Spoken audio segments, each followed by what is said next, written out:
How's it going, guys? Welcome back. I get asked quite a bit on when to trade queens.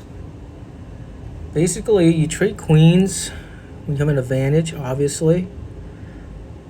It could be lead in development, it could be piece activity, and it could be weaknesses or targets. Here, my opponent plays Andy-Tory. Many ways to play it. Sticking with our Grunfield theme system. Go ahead and play G6. Takes. This is fine. We got counterplay on the E file. Our D pawn is theoretically a little weak. Fight for the center, so you take here. Opens up the bishop. So now we got 2-1 on that D pawn. Okay, so we're one pawn up. This doubles the pawn. So in this position, I have a lead in development. My pawns are more advanced for pawn promotion, and I create a weakness by making double pawns. And once I castle, my rooks are in the center. Okay. So you look at this, what does black have to show for and what does white have to show for. Okay, and we see he's controlled the D file.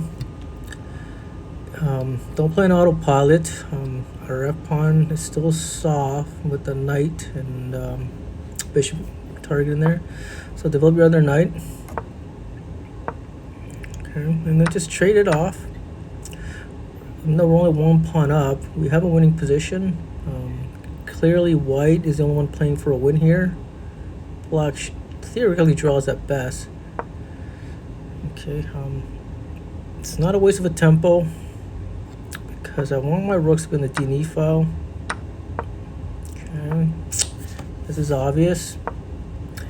Okay, bring your king towards the center in the endgame, guys. So we got an endgame now. My opponent didn't play really badly. You can lose it this quick and this easily. There's nothing fancy here, right? 2 rooks on the file. Right, another trade. So in these end games, get your rook active. Okay. All right, lock up that king side. Long-term strategy here is we're going to liquidate the king side in the end game. Okay, so black can't just defend now. Don't instant move. Notice I'm at 824 after 29 moves. Okay, guard that center file with the king. Basically, you don't want the rook to infiltrate your backside. And everything just starts to fall together. Don't just instant take, right?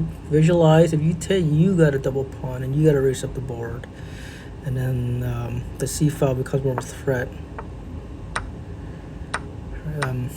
Yeah, just...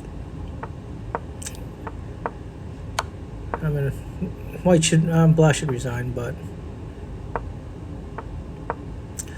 Okay, so start creating your threats. What we're going to do is we're going to draw the king to the queen side and then just trade those off.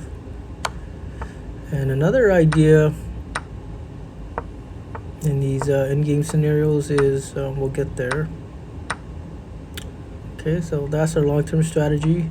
So formality, again, don't instant move, right? King has to guard that. Okay, so we place the rook on the D file. Now the king is cut off forever from the king side, and it's just an easy pawn promotion. We just need at least 2 pawns.